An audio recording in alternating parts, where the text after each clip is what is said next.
বিষয়ত সকলোৱে চিনি পায়েই এবিধ বস্তু এয়া হ'ল আমাৰ লাই শাক আমি এনে মাছৰ যে কাৰ্টুন থাকে সেই কাৰ্টুনৰ আমি এটা গোটা কাৰ্টুনত কৰা নাই কাৰ্টুনটো আমি দুভাগ কৰি লৈছোঁ মানে সমানে দুভাগ কৰি এটা কাৰ্টুন বনাই লৈছোঁ ইয়াত টলিখন লগাই দি সেইটো মই আগতে দেখুৱাইছোঁৱেই আমাৰ ভিডিঅ'ত কেনেকৈ বনাব পাৰি এটা কাৰ্টুনৰ বা দুটা কাৰ্টুন সেই এভাগ কাৰ্টুনত মই ইয়াতে 6 জোপা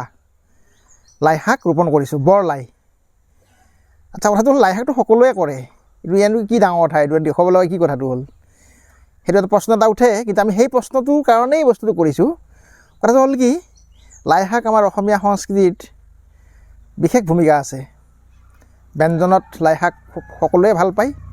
কেঁচাই খাব পাৰি ইয়াক চাটনি কৰি খায় চালাড বা চাটনি কৰি খায়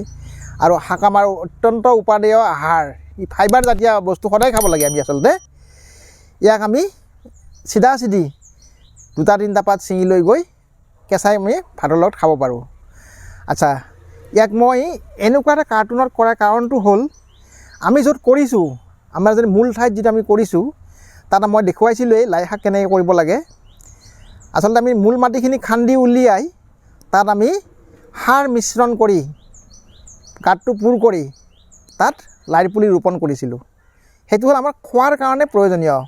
মানে উৎপাদন কৰি লৈছিলোঁ শাকখিনি আচ্ছা এয়াত যে কৰিছোঁ মই এই যে কাৰ্টুনটোত কৰিছোঁ এয়া হ'ল বীজৰ কাৰণে সঁচৰ কাৰণে সেই বুলি যে খাব নোৱাৰিম এইটো কথা নহয় আমি ইয়াত ডাঙৰ পাতবিলাক ছিঙি নি খাই আছোঁ ডাঙৰ তলৰ পাতবিলাক ছিঙি লৈ গৈ আছোঁ ইয়াক আমি ইয়াতে ফুলি পেলাই বীজ হ'বলৈ দিম কাৰণ সবল সুঠাম গছৰ পৰাহে বীজ ৰাখিলে নেক্সট জেনেৰেশ্যনটোৰ যিটো উৎপাদন সেইটো সবল সুঠাম হয় আৰু ইয়াত কোনো ভেজাল নাথাকে কাৰণ আমি আগতে এনেকুৱা বহুত ৰেকৰ্ড আছে বা তেনেকুৱা মানে ঘটনা ঘটিছে যে নাৰ্চাৰীৰ পৰা ঠিকে বৰলাই বুলি কয় আনি ছটিয়াই দিওঁ বিভিন্ন ধৰণৰ সৰু ডাঙৰ মিক্স হৈ মানে ভবামতে উৎপাদন নাপায় সেইকাৰণে নিজে ৰাখিলে সঁচ বা বীজ ৰাখিলে বাছি উন্নত মানৰ কৰি মানে বেলেগ কৰি সেইটো উৎপাদন কৰিব লাগে আমি দেউতাহঁতৰ ককাহঁতৰ দেখিছোঁ খেতি বাতি কৰোঁতে যিটো কঠীয়া ধানৰ বা আন ধৰণৰ সঁচ ৰাখে বিশেষকৈ ধানৰ যিটো কঠীয়া ৰাখে সেইবিলাক বাছি সুন্দৰকৈ মানে উলিয়াই লয় যাতে সতেজ হয় বীজবিলাক সেইটো পৰম্পৰাগত এইটো বিজ্ঞানসন্মত পদ্ধতি গতিকে আমিও এই লাই গছৰ গুটিবিলাক যাতে সবল সুঠাম হয় বা উন্নত মানৰ হয় সেইকাৰণে আমি এইকেইজোপা বৰ লাই দেই খুব সুন্দৰ লাই ইয়াক যদি ই যদি ইয়াতকৈ আৰু উপযুক্ত পৰিৱেশ পায় আৰু বহুত ডাঙৰ পাত হৈ যাব একদম বহুত ডাঙৰ পাত হোৱাৰ ইয়াৰ মানে বৈশিষ্ট্য আছে জেনেটিক যিটো পাৱাৰ ইয়াৰ সেইটো বহুত আছে মোৰ ইয়াত যিখিনি হৈছে ইয়াতকৈ আৰু ডাঙৰ হ'ব যদি ইয়াতকৈ আৰু বেছি ভাল পৰিৱেশ পায় গতিকে এনেধৰণৰ লাই শাকখিনি আমি কৰি পেলাই ইয়াত মই কি দিছোঁ সেই এটা ডাঙৰ প্ৰশ্ন এটা আছে ইয়াত মই বিশেষ এনেকুৱা সাৰ একো দিয়া নাই অলপমান গোবৰ বা পচন সাৰ মিহলি মাটি এইটো পূৰাই লৈছিলোঁ এই কাৰ্টুনটো তাৰপিছত মই একোৱেই দিয়া নাই কেৱল মাত্ৰ দুটা বস্তু দিছোঁ এইটো সকলোৰে ঘৰত থাকেই এটা হ'ল আমি যে চাহ খোৱাৰ পিছত চাহ কৰাৰ পিছত চাহ খাই আমি মানে বনোৱাৰ পিছত যিখিনি আমাৰ অলাগতিয়াল চাহপাতখিনি ৰৈ গ'ল পেলনীয়া চাহপাতখিনি ৰৈ গ'ল সেই চাহপাতৰ গুড়ি বা চাহপাতখিনি গুড়ি ক'ব নালাগে চাহপাতখিনি আমি শুকাই পেলাই আমি ইয়াতে গুড়িত ছটিয়াই দিছোঁ 1 নম্বৰ বস্তু 2 নম্বৰ আৰু পাতলকৈ এয়া উদ্ভিদৰ কাৰণে অত্যন্ত উপাদেয় টনিক এইটো সৰিয়হৰ খলি হৈ এয়া উদ্ভিদৰ টনিক বুলি ক'ব লাগিব আমাৰ মানে যেনেকুৱা চেলাইন বা টনিক তেনেকুৱা আচ্ছা কিন্তু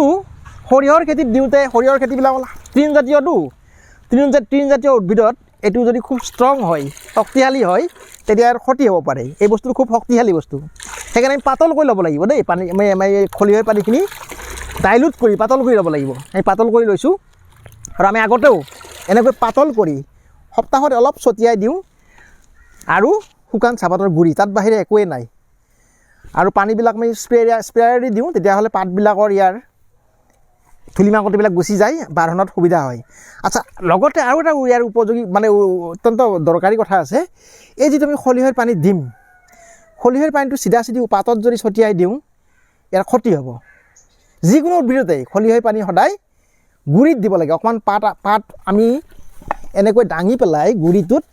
দিব লাগে এনেকৈ দিব লাগে চিধা যদি গছজোপাত আমি খলিহৈ পানী দিওঁ ইয়াৰ উত্তাপে গছজোপাৰ ক্ষতি কৰে আমি এনেকৈ গুড়িটোত দিব লাগে এয়াহে পানী দিয়া খলিহৈ পানী দিয়া পদ্ধতি। এইটো বহুতে ভুল কৰে, গোটেই গছতে দি দিয়ে, গছত দিলে লেৰেলি গৈ ই মৰি যাব। এনেকৈ গুৰিত দিব লাগে। খলিহৈ পানী দিয়া পদ্ধতি নাজানিলে হিতেই বিপৰীত হ'ব দেই, এইটো সকলোৱে জনাটো উচিত। জনাবিলাকে জানেই, যিবিলাক নতুনকৈ দিয়ে জনাবিলাকতো আৰু কোৱাৰ কথাই নাই এইটো। গতিকে আমি এনেধৰণে ইয়াক প্ৰতিপালন কৰাৰ ফলত মাত্ৰ 6 জোপা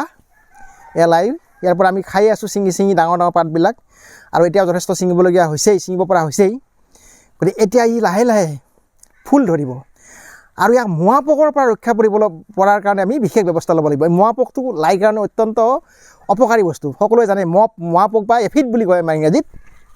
এফিড বা মোৱা পোক খুব ক্ষতিকাৰক ইয়াৰ। যদি ইয়াৰ পাতত পৰি যায় তেতিয়াহ'লে গোটেই পাতবিলাকৰ ৰস চুহি ইয়াক নষ্ট কৰি পেলাব। গতিকে সেইটোৰ কাৰণে আমাৰ এতিয়ালৈকে পৰা নাই, পৰিলে আমি ইয়াত আমাৰ বজাৰ নাৰ্চাৰীত পোৱা যিটো নিম অইল, আমি নিম অইল ইয়াত প্ৰয়োগ কৰিব পাৰোঁ। মানে 3 ml নিম অইলৰ লগত 1 লিটাৰ পানী মিহলি কৰি স্প্ৰে কৰি দিলে এফিডটো গুচি যায় বা মহটো গুচি যায়। মোৱা পোকটো বৰ সাংঘাতিক ক্ষতিকাৰক। তাৰ লগত আৰু এটা বস্তু দিব পাৰি মোৱা পোক আঁতৰোৱাৰ কাৰণে, এই আমাৰ যে ঘৰত সকলোৰে ঘৰত থাকেই, ৰান্ধনি ঘৰত আপোনাৰ এয়া হ'ল ভিনেগাৰ, খোৱা ভিনেগাৰ যিটো আমাৰ বগা ভিনেগাৰ যিটো, সেই ভিনেগাৰ আমি 10 ml 1 লিটাৰ পানীত মিহলি কৰি যদি সপ্তাহত এবাৰ স্প্ৰে কৰি দিওঁ তেতিয়া মোৱা পোকটো আঁতৰাই খেদাব পাৰি। গতিকে লাই শাকৰ কাৰণে অত্যন্ত অপকাৰী বস্তু হ'ল মোৱা পোক, তাক আঁতৰাৰ ব্যৱস্থা আমি ল'ব লাগিব। গতিকে বন্ধু বান্ধৱীসকল, আমি এনেদৰে ইয়াক সঁচৰ কাৰণে বঢ়াই তুলিছোঁ, আৰু ইয়াৰ পৰা বীজ ৰাখিম পিছৰ বছৰৰ কাৰণে। আমি ইয়াৰ উৎপাদিত বীজখিনি ব্যৱহাৰ কৰিম। গতিকে আজি আপোনালোকৰ আগত আমাৰ পদ্ধতিটো দাঙি ধৰিলোঁ। কেনে পালে, কিবা মন্তব্য থাকিলে আমাক জনাই উপকৃত কৰিব বুলি আশা ৰাখিলোঁ। ধন্যবাদ।